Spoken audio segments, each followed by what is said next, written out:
안녕하세요. 잡학사전 진행의 정혜윤입니다. 오늘은 박소연, 박서정 아나운서와 함께합니다.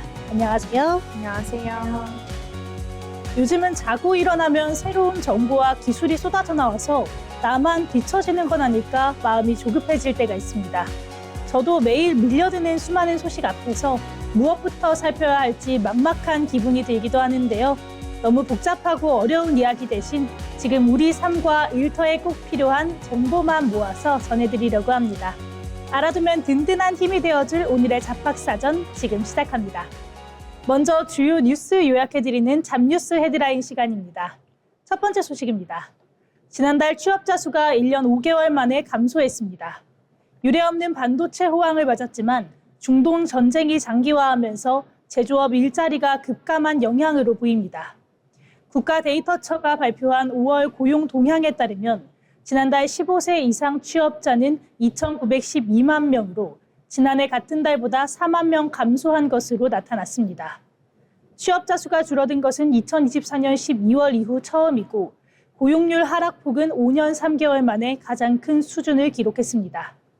특히 청년층 취업자가 25만 5천 명 줄어들면서 고용 부진이 심화되었고 제조업 일자리 역시 14만 명 줄어 감소폭이 배 이상으로 확대되었습니다.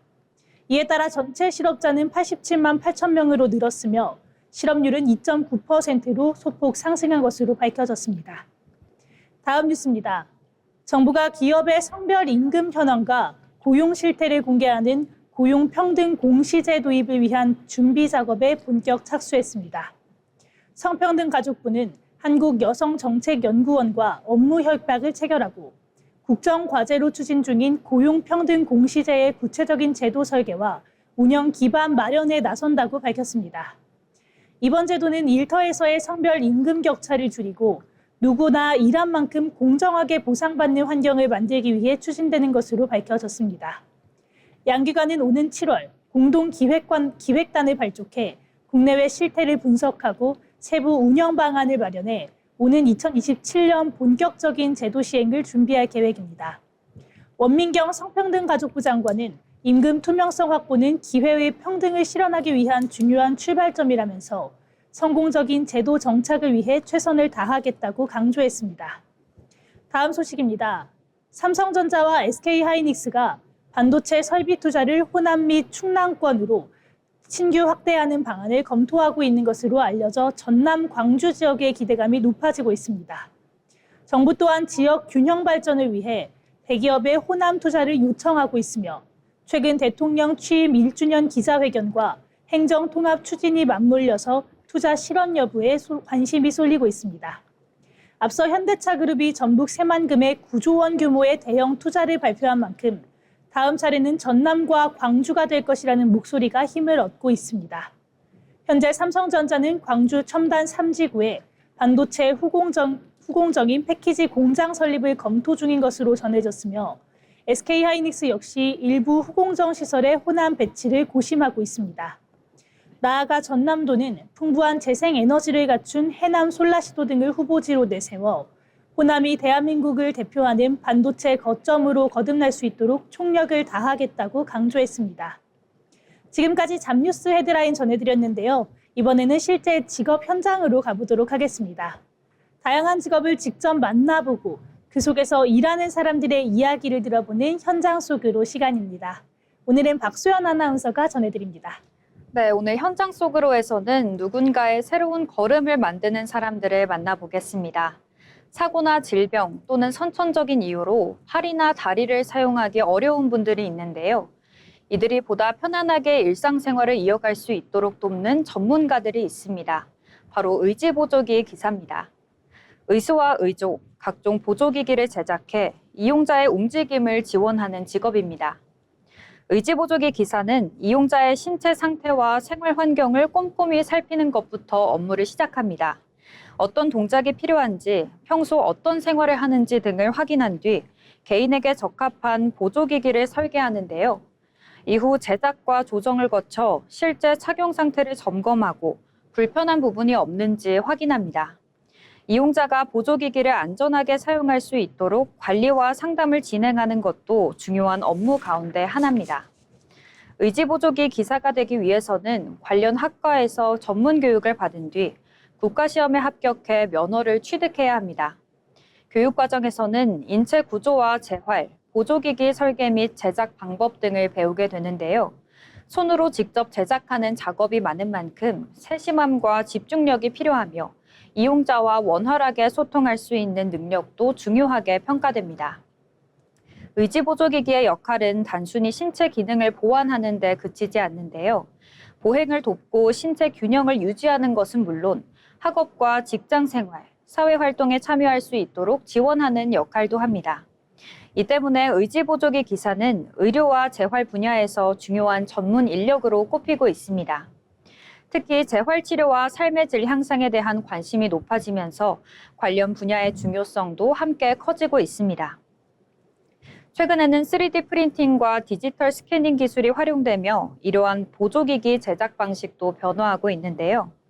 신체를 정밀하게 측정한 데이터를 바탕으로 개인에게 맞는 보조기기를 제작할 수 있게 되면서 정확도와 제작 효율성이 높아지고 있습니다.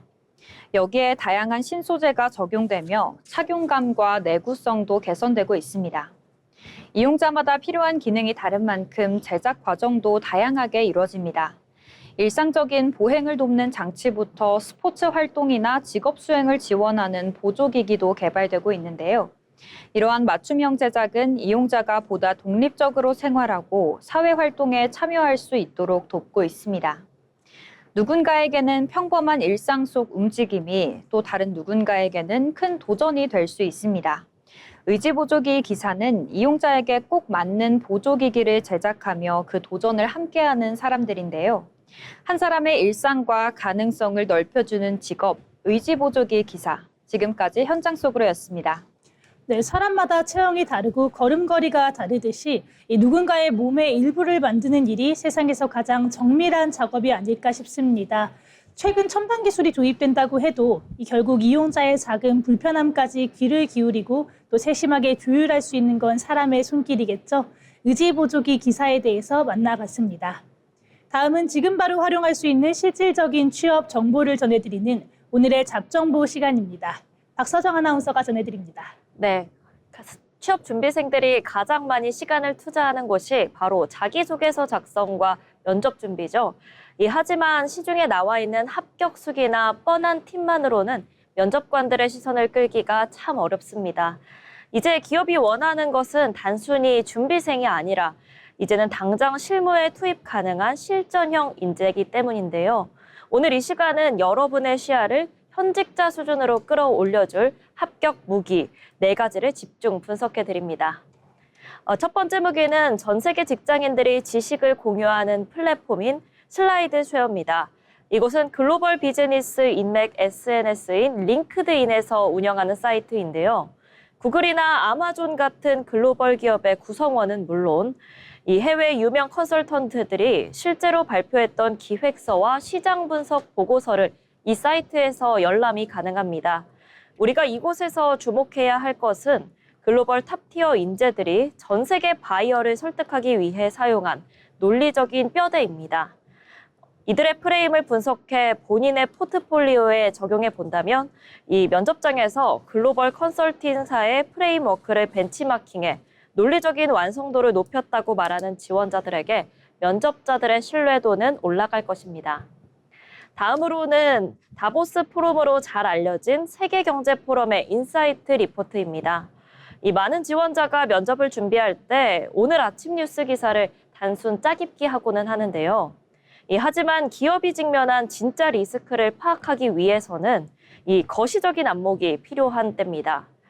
이 세계경제포럼은 매년 글로벌 위험 보고서나 미래 일자리 보고서를 통해서 산업 전반을 관통할 메가 트렌드를 정교하게 분석하고 있습니다. 이 단순한 개인 의견이 아니라 전 세계 석학들의 분석을 근거로 산업의 흐름을 논하는 지원자는 준비된 전략가라는 인상을 면접자들에게 심어줄 수 있습니다. 앞서 거시적인 안목을 키웠다면 이제는 내일 당장 출근해서 사용할 수 있는 디테일을 채울 차례입니다. 세 번째 무기는 일잘러들의 온라인 사수라고 불리는 커리어 플랫폼인 바로 퍼블리입니다. 이곳은 이론서 속에 딱딱한 공식만이 아니라 현재 산업 최전선의 실무자들이 겪은 시행착오와 노하우가 담긴 곳인데요. 신입사원의 이메일 작성법부터 트렌디한 브랜드 마케팅 기획까지 이 생생한 현장의 언어가 그대로 녹아 있는 것입니다. 이 현직자들의 지금 이 순간 실제로 고민하는 지점을 미리 읽어두는 것만으로도 이 면접장에서 대화의 깊이가 아주 달라질 것입니다. 마지막으로 2024 현재 기업들이 가장 갈망하는 역량을 증명할 무기인데요. 바로 인크루트 합격 상점의 AI 활용 능력 서비스입니다. 최근 직업 기초 능력 체계가 재편되면서 AI 활용 능력이 신설될 만큼 이 기업들은 주체적으로 AI를 다룰 수 있는 인재를 선호하고 있는데요. 이 서비스는 단순히 AI를 아는지만을 묻지 않습니다. 보고서 작성, 데이터 분석, 프롬프트 설계, 결과 검증 등 실제 업무 관련해서 여러분의 AI 판단력을 검증해 주는 건데요. 테스트를 통해 자신의 강점과 보완 영역을 확인하고 이 AI 분석 엔진이 제시하는 맞춤형 합격 전략을 받아볼 수 있습니다. AI를 쓸 줄 압니다라는 막연한 말 대신 객관적인 데이터로 여러분의 AI 실전 역량을 증명할 수 있는 겁니다. 오늘 소개해드린 4가지 무기를 정리해보겠습니다. 글로벌 논리를 배우는 슬라이드 쉐어, 그리고 메가 트렌드를 읽는 세계경제 포럼, 현업의 디테일을 채워주는 퍼블리, 그리고 실무 AI 역량을 검증하는 인크루트 합격 상점까지 취업 성공의 열쇠는 얼마나 많은 스펙을 쌓았느냐가 아니라 기업을 바라보는 시선의 높이를 얼마나 끌어올렸느냐에 따라 달려 있습니다. 검증된 리소스를 통해 여러분의 가능을 확실한 실전 실력으로 증명해 보시길 바랍니다. 지금까지 여러분의 합격을 응원하는 오늘의 잡정보였습니다. 네, 취업자들이 이제는 단순한 스펙 쌓기에서 벗어나서 이 글로벌 기업들의 기획서나 거시적인 트렌드를 읽으면서 시선의 높이를 현직자 수준으로 끌어올리는 것이 강력한 무기가 될 것 같습니다. 세상에는 우리가 아직 잘 알지 못하는 다양한 직업들이 존재하는데요. 새롭게 떠오르는 직업과 앞으로 주목해야 할 미래 직종을 살펴보는 시간, 직업의 세계 김나령 아나운서가 전해드립니다. 최근 기업들이 앞다퉈 도입하고 있는 기술을 꼽으라면 단연 인공지능 AI입니다. 문서 작성부터 고객 상담, 또 데이터 분석, 마케팅 자동화까지 AI가 기업의 업무 속으로 빠르게 들어오고 있는데요. 하지만 AI가 똑똑해질수록 기업들이 함께 걱정해야 할 문제들이 많아지고 있습니다. 바로 AI 보안입니다.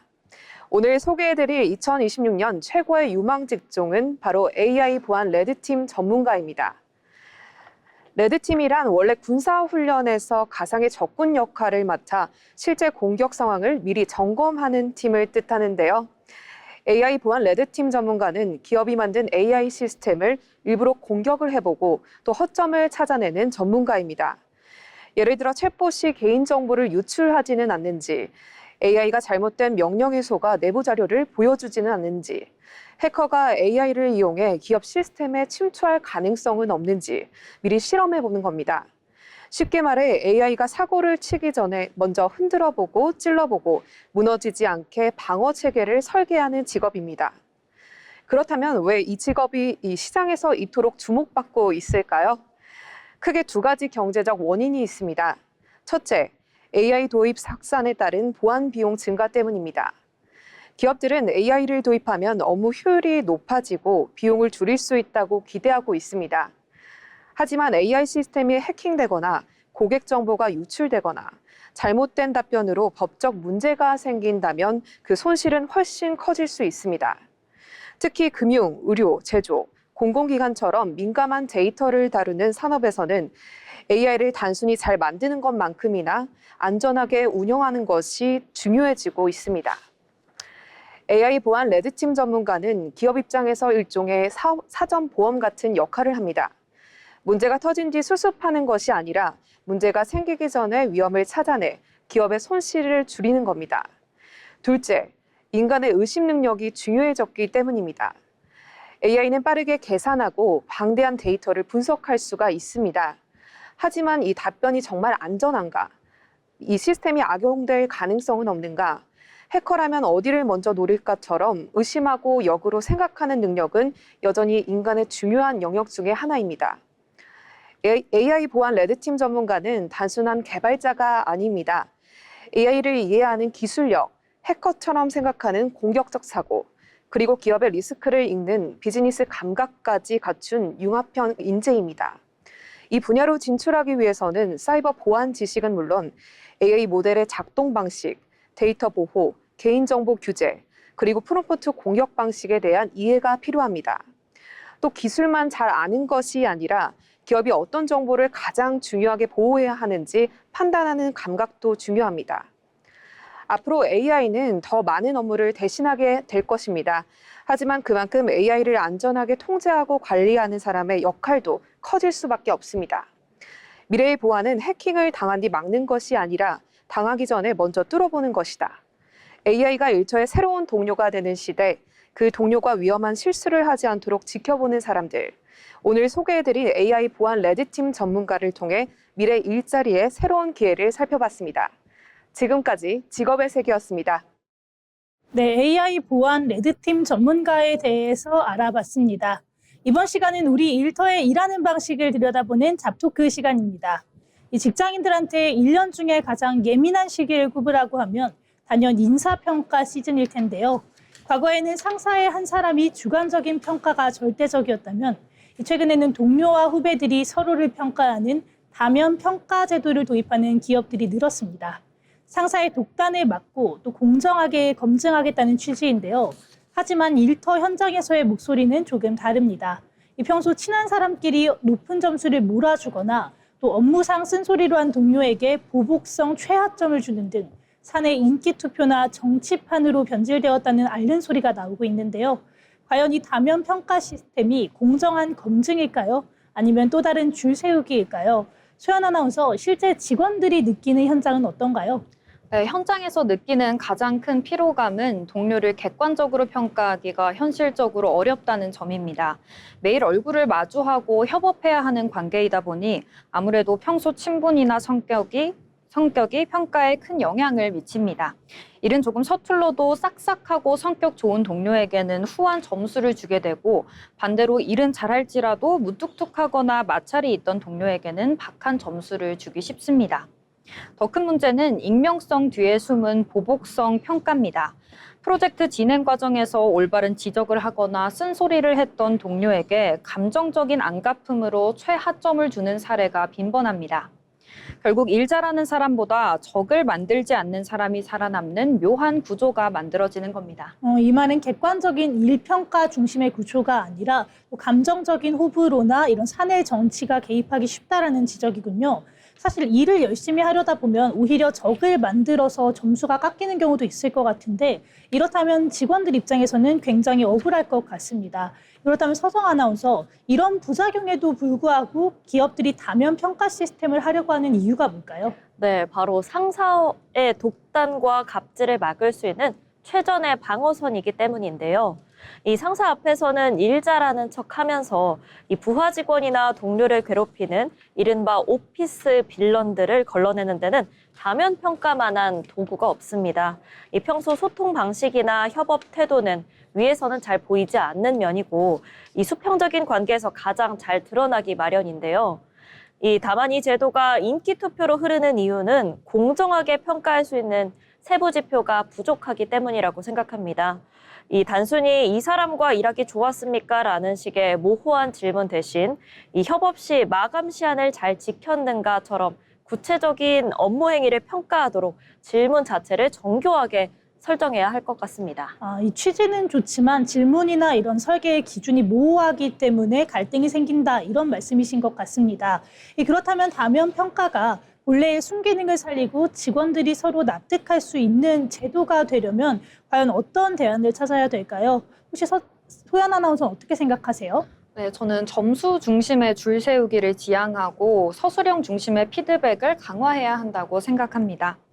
몇 점을 주었느냐보다 이 동료가 어떤 부분에서 뛰어났고 또 어떤 점을 보완하면 좋을 것 같은지 구체적인 문장으로 적게 하는 겁니다. 그리고 그 결과를 단순히 등수 매기기나 성과급 삭감의 도구로만 사용하지 않고 직원의 성장을 돕는 참고 자료로 활용하는 인식의 전환이 선행되어야 동료 간의 불필요한 의심과 눈치 보기가 사라질 것 같습니다. 네, 평가 반영 비율을 조율하는 것도 한 가지 방법인 것 같은데요. 이 동료 평가는 인성이나 협업 능력을 검증하는 보조 지표로만 활용하고 이 핵심 성과는 객관적인 지표로 평가하는 상호 보완적인 시스템이 필요하겠습니다.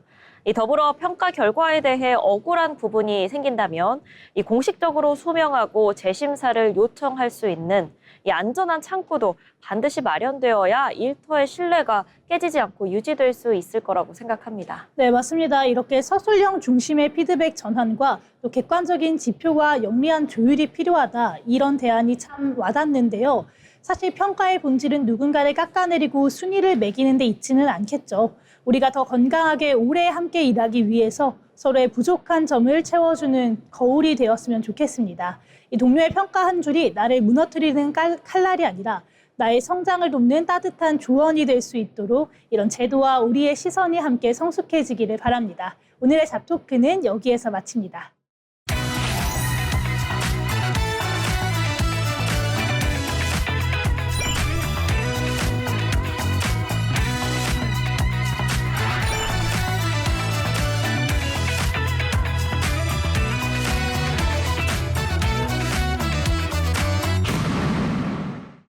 이렇게 빠르게 사회가 변화하고 있지만 그 와중에도 묵묵히 자신의 길을 걸어가는 사람들이 있습니다. 평범하지만 특별한 일하는 사람의 인생 이야기, 자빈 스토리를 노하늘 아나운서가 전해드립니다. 다양한 사람들의 삶과 직업을 통해 이야기를 전해드린 시간, 자빈 스토리입니다. 우리는 성공한 사람을 보면 그들의 인생은 처음부터 특별하지 않았을까라고 생각을 하게 됩니다. 하지만 세상을 바꾼 사람들 중에는 수십 년 동안 아무도 믿어주지 않았던 사람도 있는데요. 오늘 소개할 인물은 30년 넘게 한 가지 연구를 포기하지 않고 결국 그리고 전 세계 수억 명의 생명을 지키는 데 기여한 과학자입니다. 코로나19 백신의 숨은 주역, 바로 카탈린 카리코입니다. 카탈린 카리코는 1955년 헝가리의 작은 마을에서 태어났습니다. 어린 시절 집에는 냉장고도 수도도 없을 만큼 형편이 넉넉하지 않았는데요. 하지만 그녀는 과학에 대한 꿈을 품고 생화학을 공부하기 시작했습니다. 이후 더 나은 연구 환경을 찾아 가족과 함께 미국으로 떠나게 되는데요. 당시 그녀의 가족은 단돈 몇백 달러를 가지고 미국 생활을 시작했다고 알려져 있습니다. 낯선 나라에서 연구자의 삶을 이어나간다는 것은 쉽지 않았는데요. 그녀가 연구한 분야는 바로 mRNA였습니다. 지금은 코로나 백신 덕분에 익숙한 이름이지만 당시만 해도 많은 과학자들은 mRNA는 약으로 사용할 수 없다라는 의견이었습니다. 연구비 지원은 계속 거절됐고 논문 심사에서도 좋은 평가를 받지 못했습니다. 심지어 대학에서는 교수 승진에 실패했고 연구비를 따오지 못했다는 이유로 직급 강등도 당했는데요. 하지만 카리코는 포기하지 않았습니다. 사람들이 관심을 가지지 않았던 이 연구를 묵묵히 이어나갔습니다. 그리고 1990년대 말 그녀는 면역학자 드루 와이스먼과 함께 중요한 발견을 하게 됩니다. mRNA를 우리 몸에 안전하게 전달할 수 있는 방법을 찾은 건데요. 이 발견은 당시에는 큰 주목을 받지 못했지만 훗날 코로나19 팬데믹이 발생했을 때 엄청난 가치를 발휘하게 됩니다. 화이자와 바이오엔테크, 모더나가 개발한 mRNA 백신이 모두 이 기술에 기반한 것이었는데요. 수십 년 동안 외면받았던 연구가 전 세계를 구하는 기술이 된 순간이었습니다. 코로나19 팬데믹 이후 카탈린 카리코는 전 세계가 주목하는 과학자가 됩니다. 그리고 2023년 그녀는 드루 와이스먼과 함께 노벨 생리의학상을 수상하게 되는데요.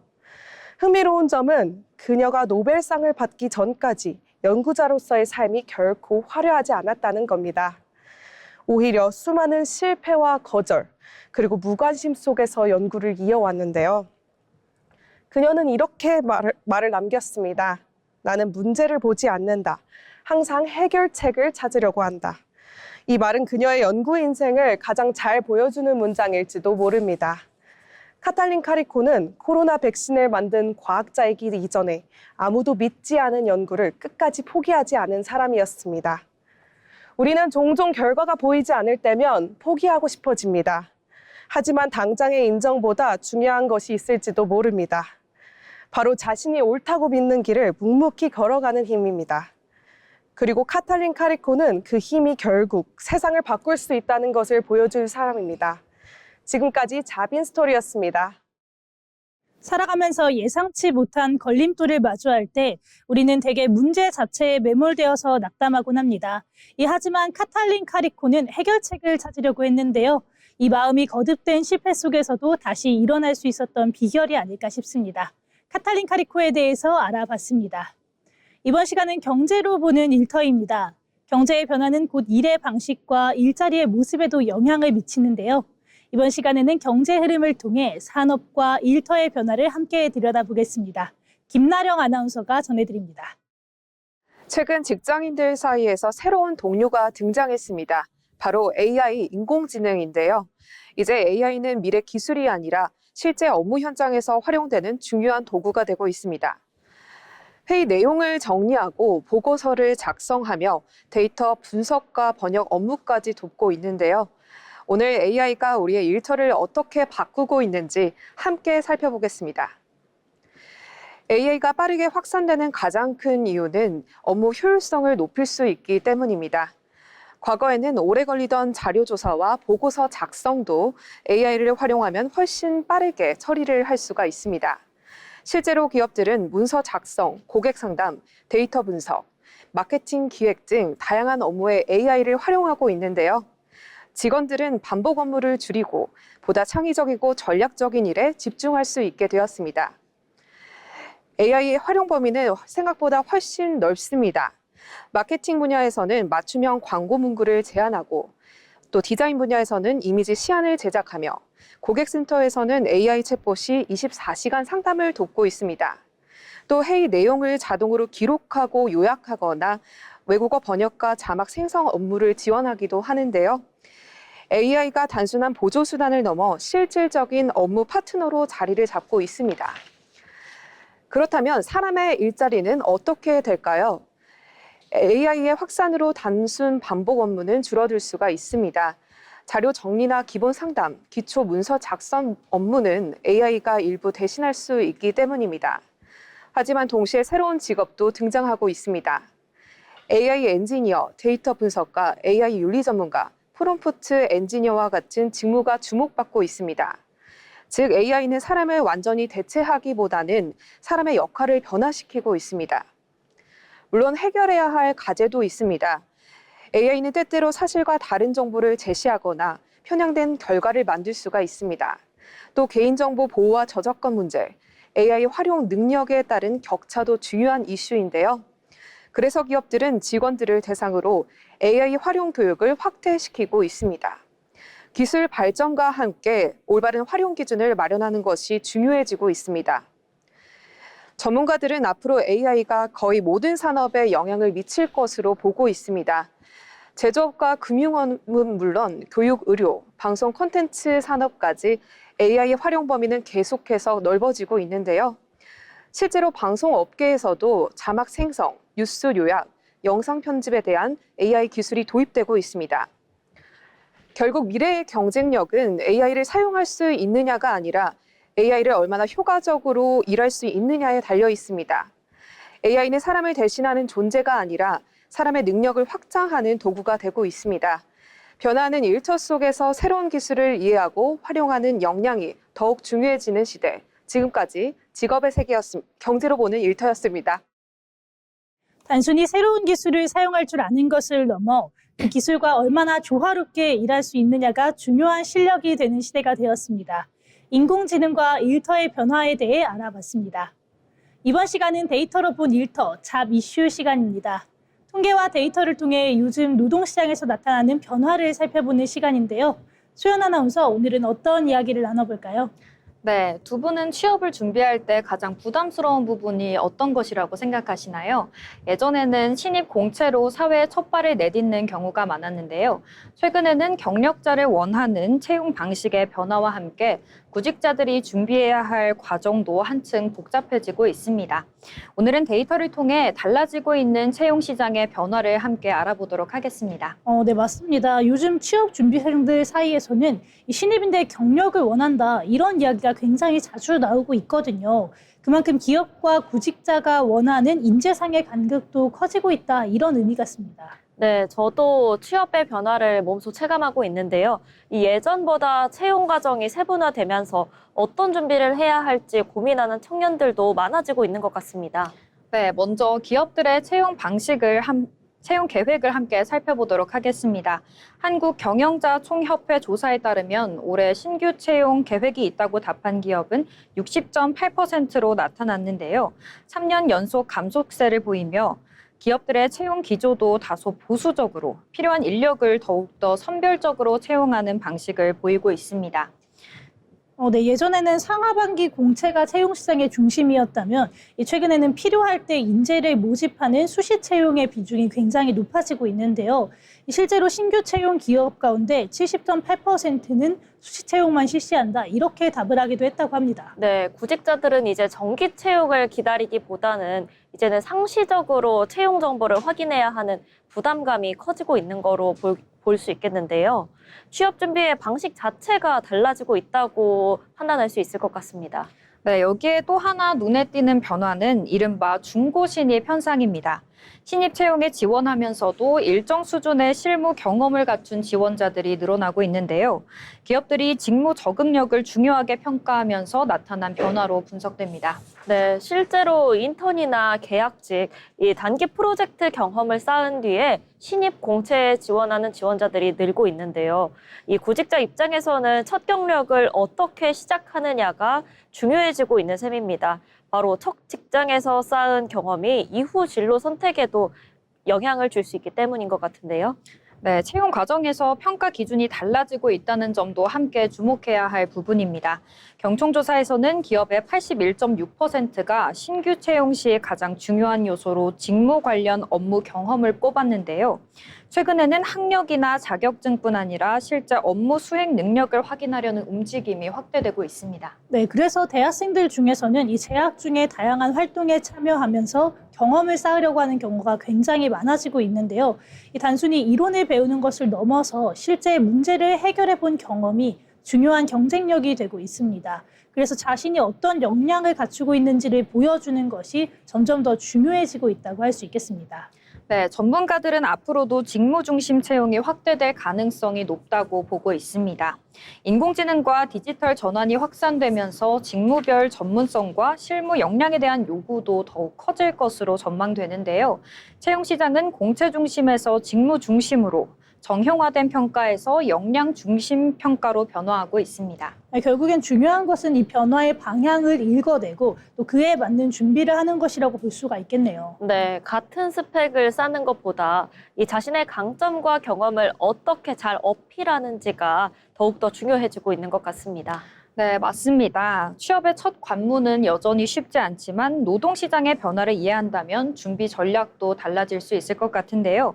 변화하는 채용 환경 속에서 자신만의 경쟁력을 만들어가는 노력이 어느 때보다도 중요한 시점인 것 같습니다. 지금까지 데이터로 본 일터였습니다. 네, 이렇게 미래 채용 시장에 대해서 이야기 나눠봤습니다. 다음 이야기도 함께 나눠볼 텐데요. 서정 아나운서 어떤 데이터를 준비하셨나요? 네, 제가 오늘 준비한 데이터는 이 요즘 취업난 이야기가 계속해서 끊이지 않고 있는데 이 의외로 고용보험 가입자는 꾸준히 늘고 있다는 통계가 나오고 있습니다. 이 지난 5월 기준 고용보험 가입자는 1,584만 8천 명으로 지난해보다 26만 8천 명이 증가한 건데요. 이 올해 들어서 무려 5개월 연속 20만 명대 증가세를 이어가고 있습니다. 그런데 자세히 보면 모두가 웃고 있는 상황만은 아닙니다. 이렇게 전체 숫자는 굉장히 좋아 보이는데 뭔가 이 체감상은 다르다는 이야기군요. 어떤 차이가 있는 걸까요? 네, 전체 증가세를 이끈 거는 바로 서비스업입니다. 이 보건복지와 숙박, 음식업을 중심으로 서비스업 가입자가 28만 명 넘게 증가했는데요. 반면 제조업은 12개월 연속으로 감소했고 건설업 역시 34개월 넘게 줄고 있습니다. 즉 같은 노동시장 안에서도 업종별의 온도차가 뚜렷하게 나타나고 있는 건데요. 네, 업종별 차이도 크지만 사실 청년 취업난 이야기가 가장 많이 들리는데요. 연령별 상황은 어떤가요? 네, 이번 통계에서 가장 눈에 띄는 부분입니다. 29살 이하의 청년층 가입자는 6만 5천 명이나 감소했는데요. 무려 45개월 연속 감소세를 보이고 있는 겁니다. 반면 60세 이상 가입자는 20만 명 넘게 늘면서 전체 증가세를 견인한 수치인데요.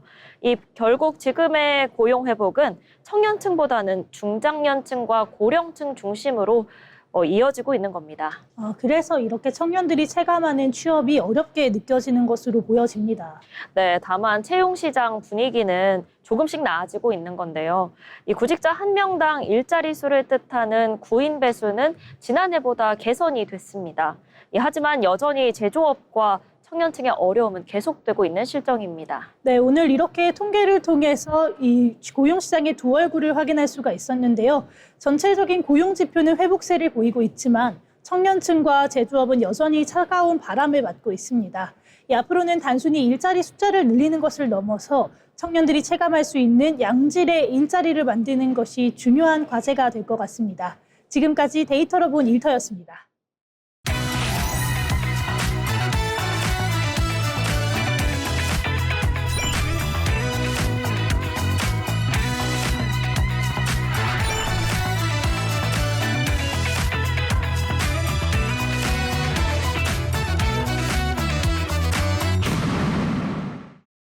네, 이번 시간은 기업의 특징과 산업 트렌드를 살펴보는 시간, 기업사전 기업을 알고 잡자입니다. 김아림 아나운서가 준비했습니다. 기업을 쉽고 재밌게 알아보는 시간, 기업사전입니다. 여러분은 인테리어나 패션, 여행 계획을 세울 때 어디서 아이디어를 얻으시나요? 예전에는 검색창에 예쁜 카페, 아니면 여행 코스처럼 글자로 검색하는 경우가 많았는데요. 요즘은 다릅니다. 마음에 드는 사진을 저장하고 비슷한 분위기의 이미지를 찾는 사람들이 많아졌다고 합니다. 그래서 오늘 소개해드릴 기업은 이 이미지를 통해 취향을 찾고 그 취향을 쇼핑까지 연결하는 글로벌 이미지 공유 플랫폼 핀터레스트입니다. 핀터레스트는 2010년 미국에서 설립된 소셜미디어 기업인데요. 사용자가 관심 있는 이미지를 수집하고 공유할 수 있는 비주얼 플랫폼을 운영하는 회사입니다. 이름도 아주 직관적인데요. 관심사를 뜻하는 인터레스트와 이미지를 고정한다는 뜻의 핀을 합친 말입니다. 이용자는 핀터레스트 안에서 마음에 드는 이미지를 핀으로 저장하고 나만의 게시판인 보드에 모아둘 수 있는데요. 취향에 따라 정리하고 관리할 수 있는 점이 핀터레스트의 가장 큰 매력입니다. 2025년 기준 월간 사용자는 전년 대비 12% 증가한 6억 1,900만 명에 달하고요. 연간 매출도 42억 달러로 사상 최고치를 기록했다고 합니다. 핀터레스트의 핵심 가치는 단순한 검색이 아니라 발견에 있습니다. 보통의 검색 서비스는 우리가 정확한 단어를 알고 있을 때 원하는 답을 보여주는데요. 하지만 취향은 말로 딱 설명하기 어려울 때가 많잖아요. 근데 핀터레스트는 다릅니다. 이미지 한 장을 보는 순간 어울리는 비슷한 스타일의 콘텐츠가 계속 추천됩니다. 내가 말로 설명하지 못했던 취향을 플랫폼이 먼저 알아채고 이미지로 제안해주는 건데요. 바로 이 점이 핀터레스트가 사랑받는 이유입니다. 특히 핀터레스트가 요즘 고도화된 AI 기술 덕분에 다시 주목받고 있습니다. 핀터레스트는 이용자가 저장한 핀과 검색 기록, 관심 분야를 분석하고 그 사람에게 가장 잘 맞는 콘텐츠를 보여주는데요. 특히 패션이나 인테리어처럼 긴 설명보다 사진 한 장이 중요한 분야에서 강점을 보입니다. 이용자가 원하는 분위기를 읽어내고 비슷한 스타일의 제품과 콘텐츠를 자연스럽게 추천해주는 건데요. 핀터레스트는 이제 단순히 정보를 찾는 도구를 넘어 나만의 스타일을 찾아가는 공간으로 자리매김하고 있습니다. 핀터레스트의 또 다른 경쟁력은 바로 광고와 쇼핑입니다. 단순히 이미지를 저장하는 걸 넘어 마음에 드는 핀을 바로 구매로 연결하는 쇼핑 기능을 강화하고 있는데요.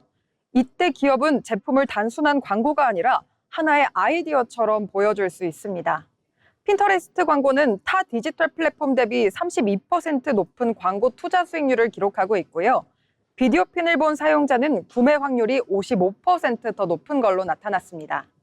즉 핀터레스트는 취향을 발견하는 공간이자 자연스럽게 소비로 이어지는 커머스 플랫폼이기도 합니다. 핀터레스트는 여기서 한 발 더 나아갑니다. 이미지 속 제품을 발견하고 그 제품을 구매 가능한 상품으로 연결하는 서비스를 강화하고 있는데요.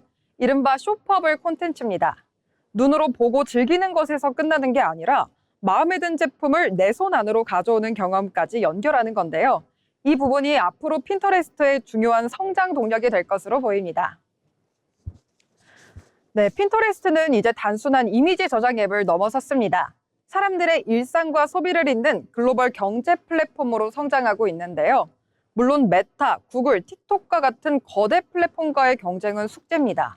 하지만 이미지라는 독보적인 언어로 전 세계 이용자의 취향을 잡고 있다는 점은 분명 강력한 점입니다. 앞으로 핀터레스트가 AI와 쇼핑을 어떻게 결합해 나갈지, 그리고 우리 일상을 어떻게 바꿔갈지 기대해 보겠습니다. 그럼 지금까지 기업사전이었습니다.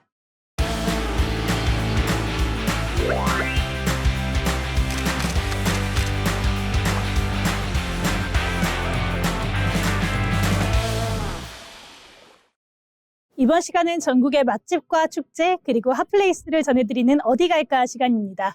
현지수 아나운서와 함께 만나보시죠. 전국의 축제와 핫플레이스를 정리해드리는 어디 갈까 시간입니다.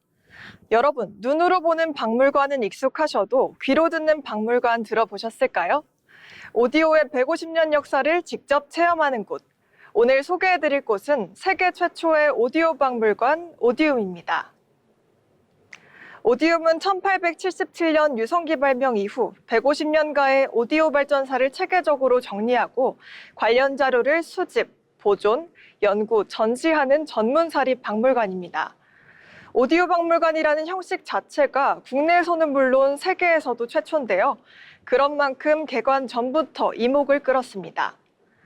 오디움은 정몽진 KCC 회장이 설립하고 세계적인 일본 건축가 쿠마켄고가 설계해서 탄생했습니다. 쿠마켄고는 인공재료 대신 자연 소재를 활용하며 건축이 자연의 일부처럼 녹아들어야 한다는 쿠마켄고의 철학을 밝혔는데요. 오디움에는 이 쿠마켄고의 철학이 그대로 담겼습니다. 건물 외면에는 알루미늄 파이프 2만 개가 수직으로 건물을 감싸 빛과 그림자가 숲에 그대로 스며드는 도심 속의 자연을 표현했습니다. 그 아름다움은 세계적으로도 인정받아 베르사유 건축상에서 내부 특별상을 수상했습니다. 오디움의 가장 큰 특징은 전시품을 직접 들려준다는 건데요. 전시실은 19세기 축음기와 뮤직박스부터 1920년대부터 60년대까지의 빈티지 오디오 시스템, 세계 최초의 다이내믹형 스피커, 100년 전 미국 대통령 선거 유세에 사용된 스피커까지 만나볼 수 있습니다. 마지막으로 관람 전 꼭 알고 가셔야 할 것들 정리해드리겠습니다. 박물관은 주 3일 운영으로 매주 목요일부터 토요일까지 오전 10시부터 5시까지 운영이 되고요. 일요일부터 수요일은 정기 휴관입니다. 입장료는 무료지만 예약 경쟁이 치열한 만큼 미리 예약하고 가시는 걸 강력히 추천드립니다. 세계 최초의 귀로 듣는 박물관 오디움. 여러분의 감각을 깨워보시는 건 어떨까요? 지금까지 어디 갈까였습니다. 네, 100년 전의 깊고 아늑한 소리에 가만히 귀를 기울이면서 지친 감각을 달래보시는 것도 참 좋은 휴식이 될 것 같습니다. 오디움에 대해 알아봤습니다. 마지막으로 알아두면 도움이 되는 생활 정보를 전해드리는 알쓸정 시간입니다. 노하늘 아나운서가 전해드립니다. 알아두면 쓸데있는 정보를 알려드리는 시간, 알쓸정입니다. 여러분은 놀이공원에 갔을 때 유난히 시간이 빨리 흐른다는 생각 해보신 적 있으실까요? 분명 점심 먹고 입장한 것 같은데 어느새 저녁이 되어 있고 놀이기구 몇 개 탔을 뿐인데 하루가 순식간에 지나가 버리곤 합니다. 그런데 사실 여기에는 놀이공원에 숨겨진 전략이 있다는 사실 알고 계셨을까요? 오늘 알쓸정에서는 놀이공원에 시계가 없는 이유에 대해서 함께 알아보도록 하겠습니다. 사람은 시간을 계속 확인하게 되면 현재 하고 있는 활동보다 언제 집에 가야 하지? 벌써 이 시간이네? 라는 생각을 먼저 하게 됩니다. 실제로 심리학에서는 시간을 자주 인식할수록 현재 활동에 대한 몰입도가 떨어질 수 있다고 말하는데요. 그래서 놀이공원이나 카지노, 일부 대형 리조트에서는 시간을 쉽게 확인하지 못하도록 설계하는 경우가 많습니다. 시계가 잘 보이지 않으면 방문객들은 자연스럽게 놀이와 경험 자체에 집중을 하게 되는 겁니다. 놀이공원을 자세히 보면 출구나 외부 풍경도 쉽게 보이지 않는 경우가 많습니다. 놀이기구와 공연, 퍼레이드, 음악 등 계속해서 새로운 볼거리가 이어지도록 설계되어 있기 때문인데요. 이는 방문객이 현실 세계를 잠시 잊고 하나의 테마 속에 몰입하도록 돕기 위한 장치입니다. 특히 유명 테마파크들은 건물 높이와 간판 위치까지 계산해 외부 도시 풍경이 잘 보이지 않도록 하는데요. 그만큼 몰입감을 중요하게 생각하는 겁니다. 실제로 소비자 행동 연구에서는 시간을 덜 의식할수록 체류 시간이 늘어나는 경향이 나타난다고 알려져 있습니다. 오래 머무르게 되면 공연도 더 보게 되고 기념품도 구경하고 식당도 이용하게 되는데요. 물론 단순한 소비를 늘리기 위해서만은 아닙니다. 놀이공원 입장에서는 방문객들이 시간에 쫓기기보다 하루를 충분히 즐기고 갔다는 만족감을 느끼는 것도 중요하기 때문입니다. 물론 요즘은 스마트폰이 있어 시간을 언제든 확인할 수 있는데요. 그럼에도 놀이공원들이 굳이 곳곳에 시계를 설치하지 않는 이유는 방문객들이 시간보다 경험에 집중하길 바라기 때문입니다. 어쩌면 놀이공원의 가장 큰 매력은 잠시나마 현실의 시간 감각을 잊게 해주는 것일지도 모르겠습니다. 다음에 놀이공원에 가게 된다면 주변에 시계가 실제로 있는지 한번 확인해 보시는 건 어떨까요? 지금까지 알쓸정이었습니다. 놀이공원에 시계가 없다는 사실 알고 계셨나요? 네, 저는 사실 이번에 처음 알았는데요. 이 놀이공원처럼 바쁜 일상의 시계는 잠시 멈춰두고 소중한 사람들과 채워갈 행복한 순간에만 집중해 보셔도 굉장히 좋을 것 같습니다. 네, 벌써 오늘의 잡학사전을 마칠 시간이 되었는데요. 오늘 전해드린 정보들이 굉장히 많았습니다. 저희가 뉴스부터 AI를 활용한 이야기들, 또 잡토크, 이렇게 알쓸정까지 함께 전해드렸는데요. 우리 일터를 바꾸는 생생한 통계부터 일상 속에 숨겨진 재미있는 공간의 비밀까지 다양한 세상의 흐름들 함께 짚어봤습니다. 정신없이 바쁜 하루 속에서 잠시나마 유익한 정보를 함께 나누고 또 공감할 수 있는 시간이 되었기를 바랍니다. 오늘 함께한 이야기들이 여러분의 내일을 조금 더 풍요롭게 만드는 작은 디딤돌이 되었으면 좋겠습니다. 오늘도 함께 시청해주신 여러분 고맙습니다.